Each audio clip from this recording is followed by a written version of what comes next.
Morning everyone, welcome back to my channel letter of success. तो आज इस video में हम बात करेंगे राउंड 3 काउंसलिंग के बारे में। तो देखो, सबसे पहले तो मैं ये बता दूं कि जो राउंड 3 काउंसलिंग है वो स्टार्ट हो चुकी है। और दूसरी चीज़ कि इसमें आप लोगों को दोबारा से रजिस्ट्रेशन कराना होगा। तो उसका जो शेड्यूल जारी हुआ है वो देख लेते हैं अब। ठीक है, तो मैं आप लोगों को दिखाती हूँ वो टेबलर फॉर्म में।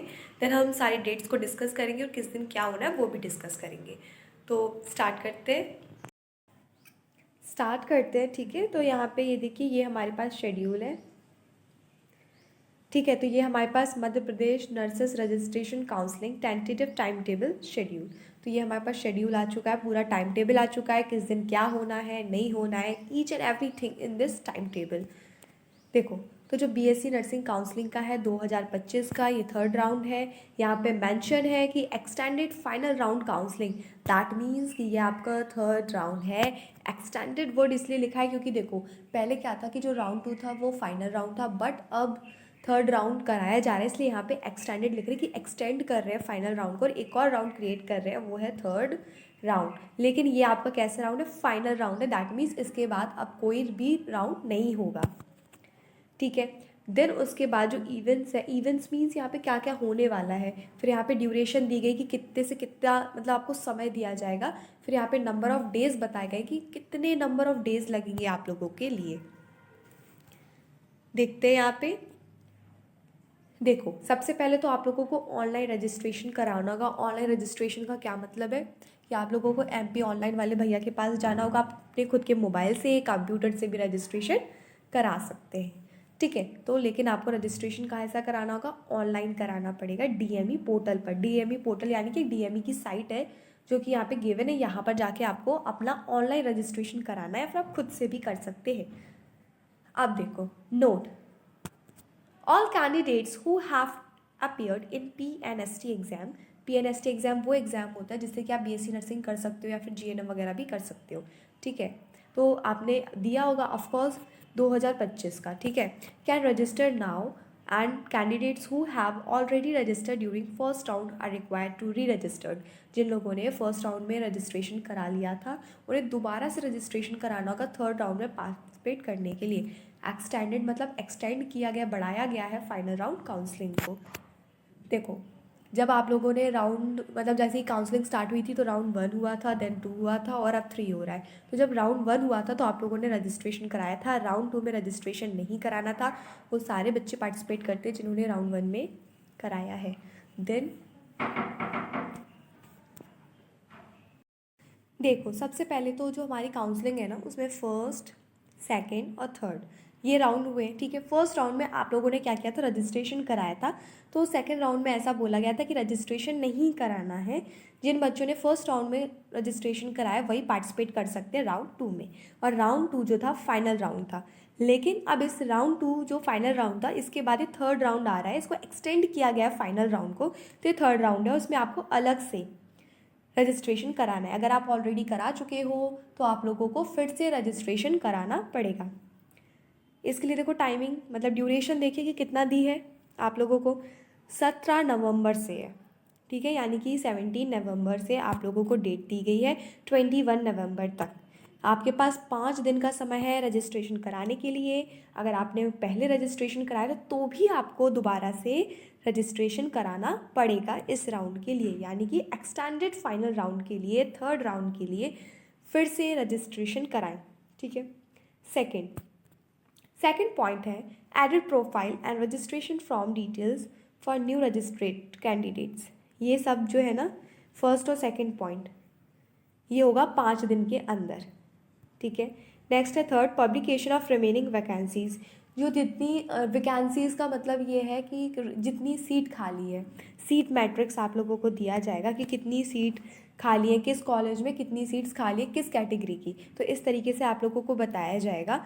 तो फिर उसके बाद आपको जब ये पता चल जाएगा ना थर्ड वाला, तो फिर आप अपनी प्रेफरेंस लिस्ट बना लीजिएगा कि आपको कौन सा कॉलेज पढ़ना है, फिर देन कौन सा पढ़ना है। लेकिन इस दिन आपको सीट मैट्रिक्स पता चलेगा, किस कॉलेज में कितनी सीट खाली है, किस कैटेगरी के लिए। ठीक है, तो एक दिन का समय है 22 नवंबर। डेट सारी याद रखना है, मिस मत कर देना एक भी date. Fourth, publication of merit list of who have registered in extended final round. यानी देखो, आप लोग थर्ड राउंड में पार्टिसिपेट करोगे, यानी कि final round, extended final round में पार्टिसिपेट करोगे, तो आपकी मेरिट लिस्ट आएगी। मेरिट लिस्ट में आपको एक नंबर दिया जाएगा, संख्या होगी आपकी, मैं आपको सीक्वेंस से बच्चों को जमाया जाएगा, फिर देखा जाएगा कि आप कहाँ पे आ रहे हो। ठीक है, जैसे बहुत सारे बच्चे थे, एक यहाँ एक यहाँ एक यहाँ एक यहाँ एक यहाँ, ऐसी बहुत बड़ी सी PDF होगी जिन्होंने रजिस्ट्रेशन कराया होगा, तो फिर उन्हें उनके मार्क्स के बेस पे, उनकी रैंक के बेस में एक मेरिट लिस्ट प्रिपेयर करके आपको भेजा जाएगा 4 तारीख को, सॉरी 4th पॉइंट में ये लिखा है, ये होगा 22 नवंबर को। ठीक है, इसमें भी क्या है कि एक दिन का आप लोगों को समय मिलेगा। देन 5th पॉइंट है choice filling and locking by registered candidate. ठीक है, तो आपको फिलिंग भी करनी है और लॉकिंग भी करनी है। मैंने कई बार समझाया है कि जब आप लोग चॉइस फिल करते हो तो लॉक करना बहुत ज़रूरी होता है। तो चॉइस फिलिंग के बाद चॉइस लॉकिंग करना है। और देखो, अपनी जो चॉइसेस हैं वो आप किस दिन बना सकते हो, जिस दिन आपको जो रिमेनिंग सीट्स हैं, जिस दिन पता चल जाए कि कौन से कॉलेज में कौन सी सीट खाली है, किस कैटेगरी के लिए सीट मैट्रिक्स आएगा 22 नवंबर को, तो आप इसी दिन बना लेंगे। ठीक है, अपना प्रेफरेंस लिस्ट कि आपको फिर कौन सा कॉलेज भरना है, देन फिर कौन सा भरना है, फिर कौन सा भरना है, लोकेशन के हिसाब से, मार्क्स के हिसाब से, अपनी चॉइस के हिसाब से। ठीक है, लेकिन चॉइस को लॉक ज़रूर करना। नेक्स्ट है edited lock choice. Note if you fail to lock your edited choice so your previously lock choices will be considered for allotment.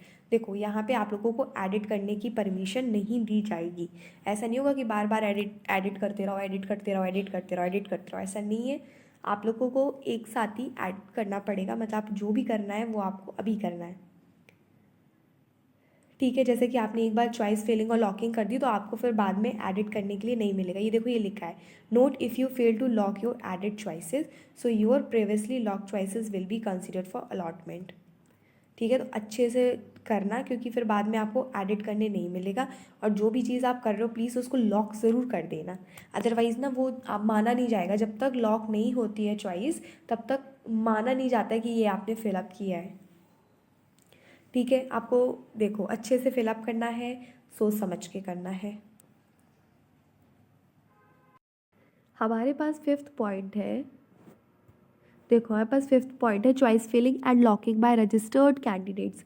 यानी कि आप लोगों को चॉइस को फिलिंग करना है। चॉइस फिलिंग कैसे करेंगे, आप अपने पसंद के हिसाब से भरोगे, लोकेशन के हिसाब से भरोगे, मार्क्स के हिसाब से भरोगे, रैंक के हिसाब से भरोगे, जो भी आपको कॉलेजेस पसंद है आप उन कॉलेजेस को भरोगे।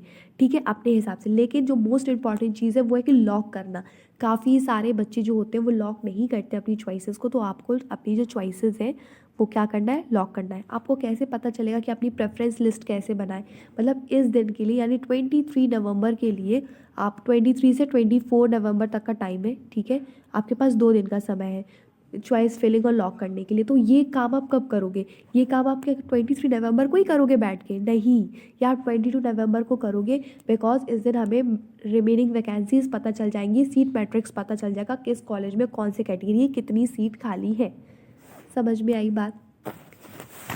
देन देखो 6th पॉइंट जो लिखा है उसके लिए भी आपके पास 2 दिन का समय, 23 नवंबर से 24 नवंबर। Note if you fail to lock your edited choice, अगर तुम फेल हो गए अपनी जो लॉक चॉइस है, एडिड चॉइस है, so your previously lock choices will be consider for allotment. तो जो तुमने पहले जो लॉक की होंगी ना चॉइसेस, उसी को कंसिडर किया जाएगा अलॉटमेंट में, अलॉटमेंट के लिए। समझ में आई बात? अब नेक्स्ट हम देखेंगे 7th पॉइंट। अच्छे से आप लोग क्या करना, चॉइस फिलिंग करना, देन लॉक करना। 7th पॉइंट है allotment result of extended final round.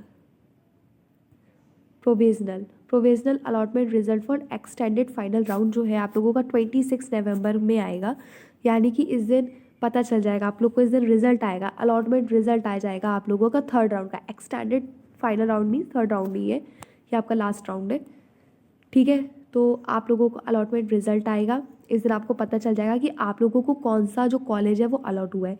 जैसे ही आपको कोई कॉलेज अलॉट हो जाएगा तो आप क्या करोगे कि अपना उस पर आप लोगों को अपने घर से एक लेटर लेके आना, अलॉटमेंट वाला लेटर लेके आना होगा, उसका प्रिंट आउट लेके आना होगा। ठीक है, फोटोकॉपी वगैरह करा के ला सकते हो, अदरवाइज़ जहाँ पे कॉलेज अलॉट हुआ है वहाँ आप पहुँच जाना। आपके मोबाइल में होगा तो बहुत सारी जगह प्रिंट आउट की, फोटोकॉपी की दुकान होती है, वहाँ से आप निकलवा सकते हो।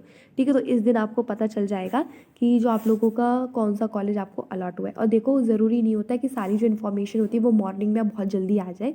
कई बार जो क्या होता है कि जब हमें कौन सा कॉलेज अलॉट हुआ है ये चीज़ पता करने के लिए 8 बजे 9 बजे से बच्चे 10 बजे 11 बजे तक रात में देखते, बट कभी कभी ऐसा होता है कि 12:30 तक भी आता है। तो ज़रूरी नहीं कि बहुत जल्दी आप लोगों को पता चल जाए, रात में काफ़ी लेट आता है बट थोड़ा सा लेट आता है। तो आप पैनिक मत होना कि अभी तक क्यों नहीं आया अलॉटमेंट, ठीक है, कि हमें कोई अलॉट हुआ कि नहीं हो, तो काफ़ी देर में पता चलता है।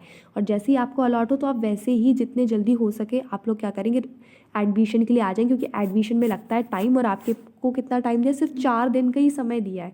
तो आप लोगों को अपने सारे डॉक्यूमेंट्स लेके आना है, ठीक है। Admission process reporting and admission eight allotted college in person for document verification and admission process. आपके डॉक्यूमेंट वेरिफिकेशन हो गए तो आप ऑलरेडी डॉक्यूमेंट्स अपने सारे रख लो, सबकी 2-2 फोटो कॉपी करा के रखो, ठीक है। 2-2 फोटो कॉपी लेके आना है, समझ में आई, सारे डॉक्यूमेंट्स लेके आना है, टीसी माइग्रेशन, ये सारी की सारी चीज़ें आपको लेके आनी है।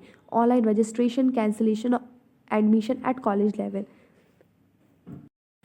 9th पॉइंट काफ़ी इंपॉर्टेंट है, और वो ये है कि अगर आपको कैंसिल करना है, cancellation of admission at college level, अगर आप लोगों को अपना एडमिशन कैंसिल करना है तो वो सिर्फ कॉलेज लेवल पर ही होगा। इसके लिए आपको कितना टाइम है, 27 नवंबर 30 नवंबर, 4 डेज़ का टाइम है। ये सारे के सारे 9th पॉइंट आप लोगों को समझ में है। सारे के सारे पॉइंट्स बहुत इंपॉर्टेंट है, डेट्स याद रखना, किस दिन क्या होना, ये भी चीज़ याद रखना, ठीक है। वैसे आप लोगों को वीडियो कैसी लगी है मुझे ज़रूर बताना, और इस टाइम टेबल को देख के आप समझ ही गए होंगे कि आप लोगों को दोबारा से रजिस्ट्रेशन कराना है। ये चीज़ मैंने आप लोगों को ऑलरेडी स्टार्टिंग में बता दी थी। I hope you like my video. Thank you for watching.